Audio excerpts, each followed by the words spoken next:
Wildlife Facts series, in which we read from front to back a field guide to the wildlife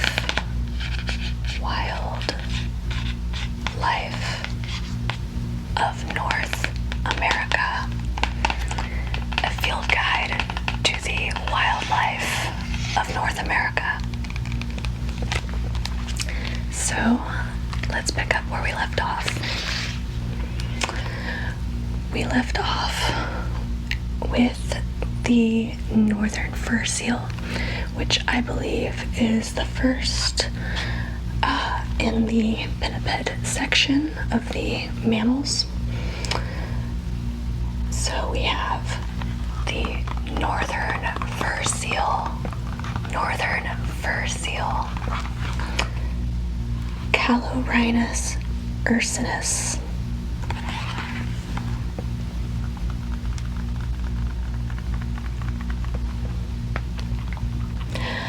The northern fur seal is solitary, coming ashore and coming together only to breed. It hunts fish and squid, but also birds and other marine mammals.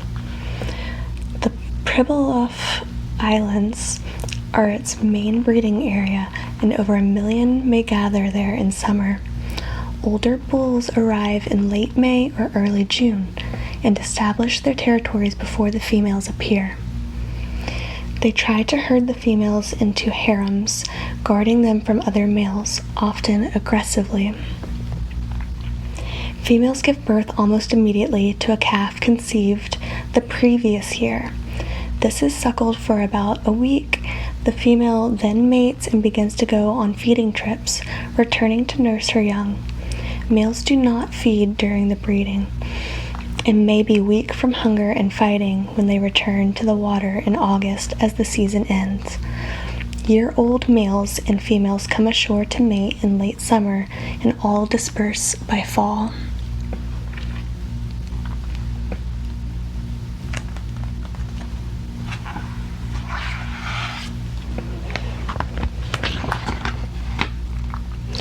Next we have the common seal or harbor seal.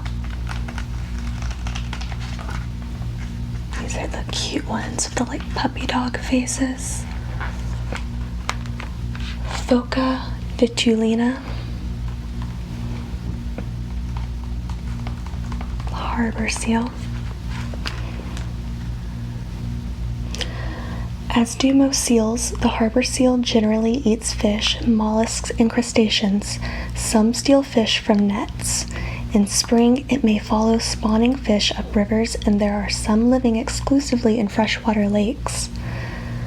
Harbor seals are extremely sociable and can often be seen in groups basking on beaches at low tide, returning to the water as the tide comes back in. These groups can sometimes be very large, occasionally numbering thousands of individuals. The breeding season varies, with females bearing a single pup any time between late spring and late summer, normally in the intertidal zone in places like sandbars. The young harbor seal swims with its mother very soon after birth, unlike most seal pups, which stay on land at first. It may ride on her back as she submerges.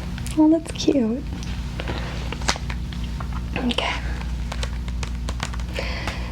Next we have the northern elephant seal, Marunga angustirostris. Marunga angustirostris. Okay. Northern elephant seal. Look at those rolls.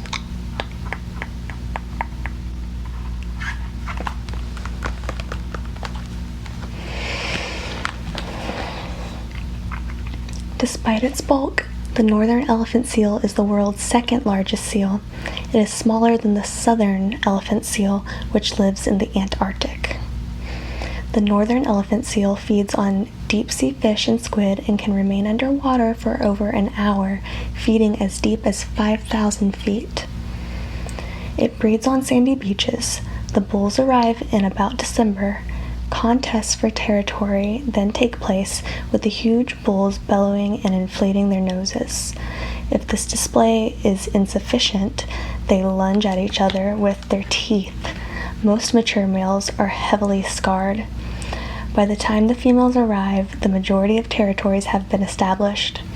A single pup, which can weigh 80 pounds, is born about a week after the female's arrival. Once it is weaned, mating takes place and the female returns to sea. Northern elephant seals return to the beaches to molt in late May. The weaned young have remained there, living off their fat and practicing swimming.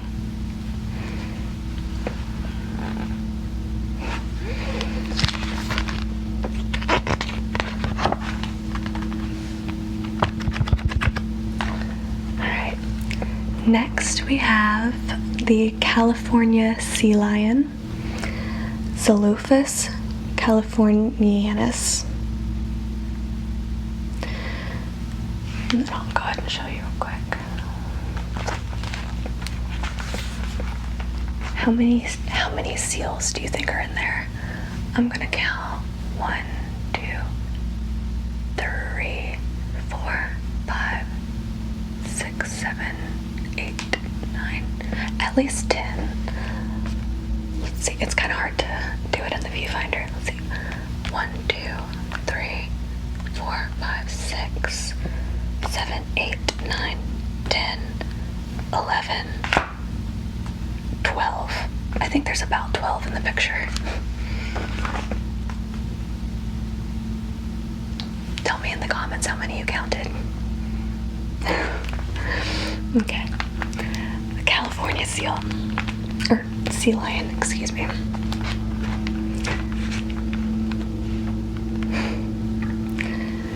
Playful, swift, and curious in the wild, the California sea lion can often be seen throwing objects, including large fish, clear of the sea and catching them on its nose. It can be too inquisitive. Many become fatally entangled in nets or caught in debris. It swims at speeds of up to 40 miles per hour and hunts for prey, including squid and over 50 types of fish. Days are spent ashore basking. Sociable, the California sea lion often forms groups separated by sex outside of the breeding season. Males bark while defending territories. Females wail to summon pups and growl and bark with other females. Pups bleat. The males noisily establish breeding territories on beaches in May or June, fighting if necessary. The females arrive to give birth around the same time. About 3 to 4 weeks after birth, a single pup, the female mates. About 3 to 4 weeks after the birth of a single pup, the female mates. The males leave the breeding colonies in late summer or early fall.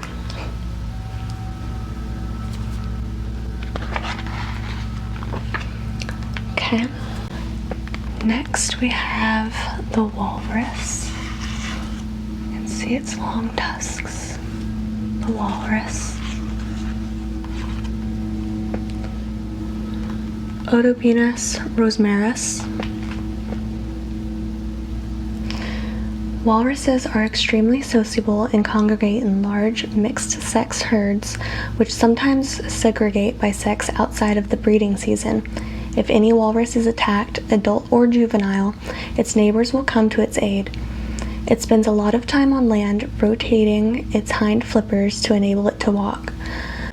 A bottom feeder, it forages for mollusks, particularly clams, using the sensitive whiskers to detect them in the sand. They are dislodged using the tusks. A few fish, shrimp, and worms are additions to the diet, and males will sometimes attack seals, grabbing and then stabbing with the tusks. Tusks are also used in self-defense and during the breeding season in disputes with other males. Mating takes place in late winter, and a single calf is born the following spring or summer. The female does not breed in the year she gives birth.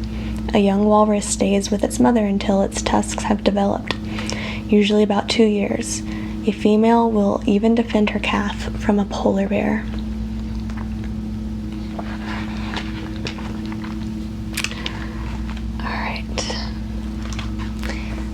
Next, we have the West Indian manatee, or just manatee. Look at that nose. Manatee. Trichechus manatus. These pinnipeds have tricky Latin names. Okay. The manatee is generally nocturnal, feeding on aquatic plants like water hyacinth. It never leaves the water completely, though it has been known to graze on bankside vegetation, even eating acorns. Found exclusively in warmer waters, it is sometimes attracted to power station outflows despite there being less food. Manatees gather in small groups and there is no fixed breeding season.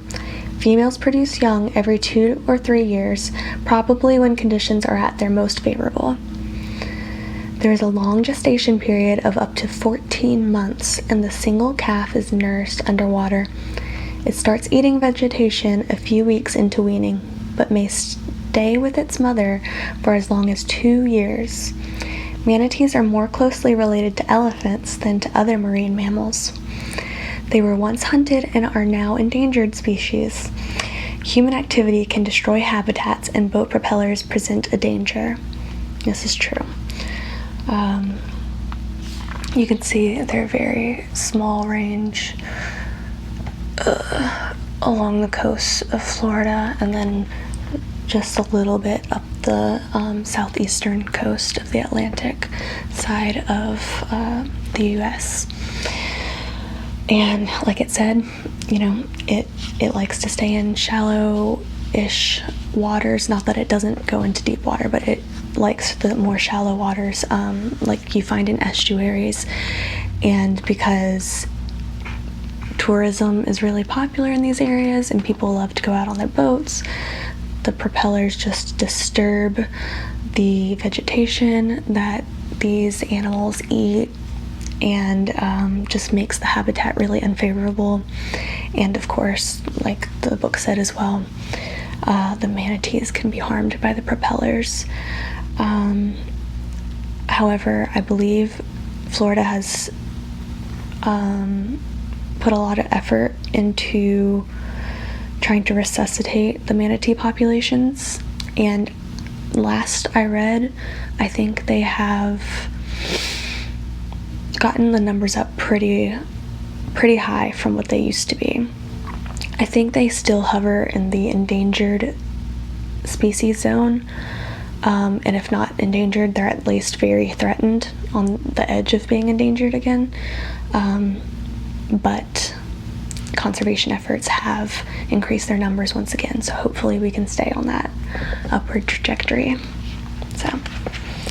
And shout out to Olivia, because she loves manatees. She loves manatees.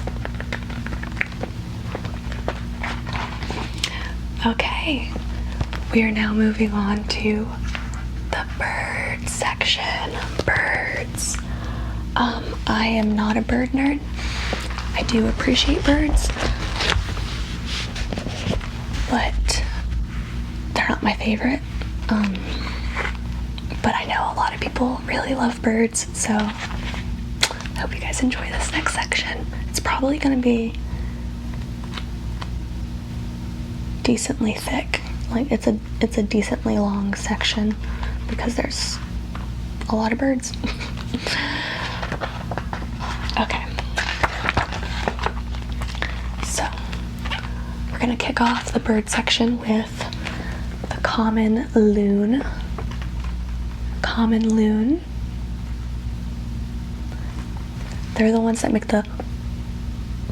I can't believe I'm about to try this. I'm probably going to edit this out. They make the, like... That was so bad. Just look up what a loon sounds like, and you're going to immediately recognize that call. In Lady Gaga's last album, Chromatica, the very last song on the album is Babylon, and it opens up with a loon sound. Fun fact. Okay, so the common loon, Gavia emer. A medium-sized seabird, the common loon's breeding season plumage, extensive black and white checker pattern, black and white collar, and chin strap is distinctive, as are its yodeling calls.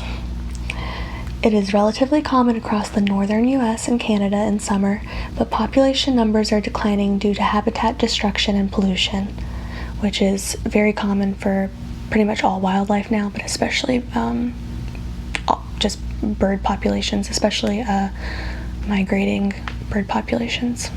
Breeding and nesting both take place on large bodies of water. The common loon migrates in order to winter on both eastern and western coasts, or on any ice-free lake. Migrating common loons generally fly higher than any other members of the loon family and move both overland and along the coast. It can also dive for more than 150 feet while searching for fish and may stay underwater for long periods. That's really cool. And then real quick, get a look at that checkered pattern and its collar and then its chin strap. They're very pretty birds. Okay, next we have the American white pelican. Pelicanus, ooh, that's a word, Erythrorhynchus. Erythrorhynchus. Alright, there's a pelican. I remember the first time I ever saw a pelican in Florida, and I got so excited because I had never seen one in person before, and I was with a couple of my friends who were from Florida, and they just thought it was so weird that I was like, oh my god, a pelican, because it was just so normal to them. A large sturdy bird with a huge wingspan, the American white pelican is awkward on land but impressive when flying. It is often found in flocks and nests near the water. The pelicans may also hunt in flocks, searching for fish which are caught in the bill. This, together with the throat pouch, which is filled as the bird swims, can hold nearly 3 gallons, more than double the stomach capacity. Hunting flocks sometimes form a line, driving fish into shallows from which they cannot escape. 2 eggs are laid on a large nest mound, and the chicks are naked when they hatch. They are protected from the sun by a parent. In the breeding season, adult birds develop a fibrous plate on the upper mandible of the bill, together with a yellowish crest, but both vanish once the eggs are produced. Juvenile birds have brownish heads, necks, and backs. And you can see that neck pouch right there.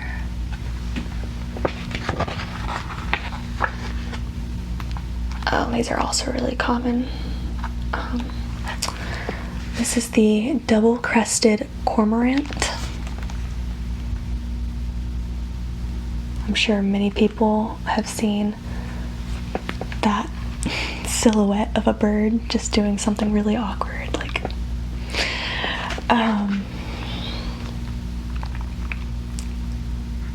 its name is Phalacrocorax auritus. Alright, let's make sure you can see it. There we go. The Doublecrested Cormorant is the only North American cormorant to be found on both east and west coasts, and is also the most widespread.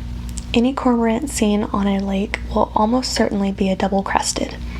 It dives and swims underwater when hunting for fish and swims on the surface rather low in the water, a little like a loon. The flight formation is a V shape, rather like that of geese. During the breeding season, the adult develops small tufts on the side of the head, which are whitish in northern and western populations, and black in those from the southeast. Nesting colonies may be located on rocky islands, cliff edges, or high up in the trees, but are always near deep water. The nest is a mound of seaweed or sticks, and the 2 to 9 eggs are incubated for just over 3 weeks by both parents.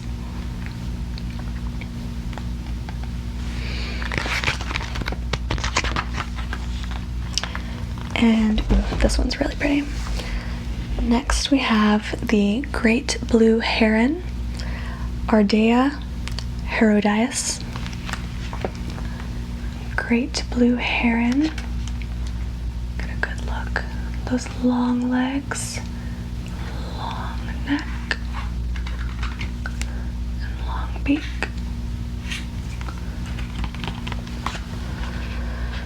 The great blue heron is the largest heron in North America and the most widespread. You can see its range here. A lone great blue is often seen flying along slow and stately. It flies up to 10 to 15 miles in search of a feeding ground where there are plenty of fish and waits patiently, standing on the bank before it spears its catch. Fish form the major part of its diet, but it will also eat small mammals, frogs, and snakes. Though generally solitary, it tends to nest in large colonies. The nest is built high off the ground in trees or on cliffs and is a messy heap of sticks. The 3 to 7 eggs are incubated by both birds for about a month, and the chicks will leave the nest after a further 8 weeks. Juvenile birds are gray or brown in color and lack plumes. The all-white version found in Florida was previously thought to be another species. That's interesting, I didn't know that part. Yeah, I see these guys a lot along the rivers and in little wetland pools, like little marshes and stuff. Okay, let's do a couple more, and then I think we can pause it for next time. So next we have the great egret. Oh my gosh, look at that fluffy little chick. 1, 2, 3, and then the mama. Great egret, Ardea alba. The population of great egrets was much diminished in the 19th century by hunters, killing them for their beautiful feathers. Okay, I just want to make sure. And really quick before I continue, as I said, they were hunted nearly to extinction because people just wanted their beautiful feathers. In the 19th century, they put feathers on everything, but especially those hats, those like insane hats that a lot of women wore, and that actually spurred a lot of the conservation act, like the first conservation acts that our country saw, because bird populations were declining massively from all this hunting simply for their feathers. So though it is the most widespread egret in North America, it is not out of danger today, with drainage of wetlands restricting available habitats. The great egret can be seen elegantly walking in shallow water, stalking fish, frogs, and water snakes. It also eats insects. A sociable bird, it is a colonial nester, and great egret colonies can be large. Nests are generally built in trees, but may be found in reeds and are sturdy, reusable platforms constructed with sticks. Here, 3 to 5 eggs are laid. Both adult birds incubate the clutch for 23 to 36 days, and the chicks stay in the nest for a further 6 to 7 weeks. Juvenile birds are white, but not of such an almost luminous brightness as adults. They have no plumes. One last look at those. Okay, and last one is going to be the Tundra Swan. Tundra Swan. Cygnus columbianus. As its name suggests, the Tundra Swan, formerly known as the whistling swan because of its musical voice, is principally found on the Arctic tundra. It is the smallest North American swan, spending summers in the north but migrating southwards in winter. It is often seen in flocks and has a tendency to return to the same place year after year. Most tundra swans feed on both land and water. They eat small mollusks, invertebrates, and aquatic plants. Breeding takes place on the tundra, where it builds a large mound of grass and leaves as its nest. The 2 to 7 eggs are incubated by the female for an average of 32 days. A young tundra swan has gray-brown plumage and appears rather dull. Its bill is pink. It develops its adult coloration more quickly than do juveniles of other swan species.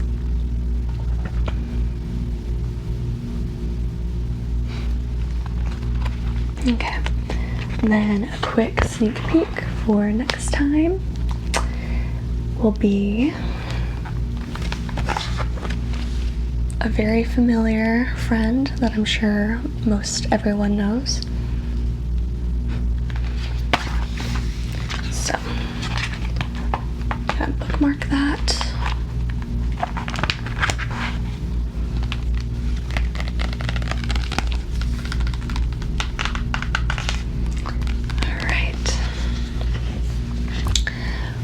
Thank you for joining me as always, and don't forget to leave a comment letting me know which was your favorite animal from this video. Okay, all right, I'll see y'all next time.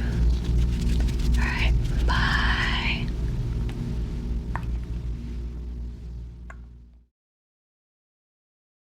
A bottom feeder, it forages for mollusks. I can't believe I'm about to try this. I'm probably gonna edit this out. They make the like sound.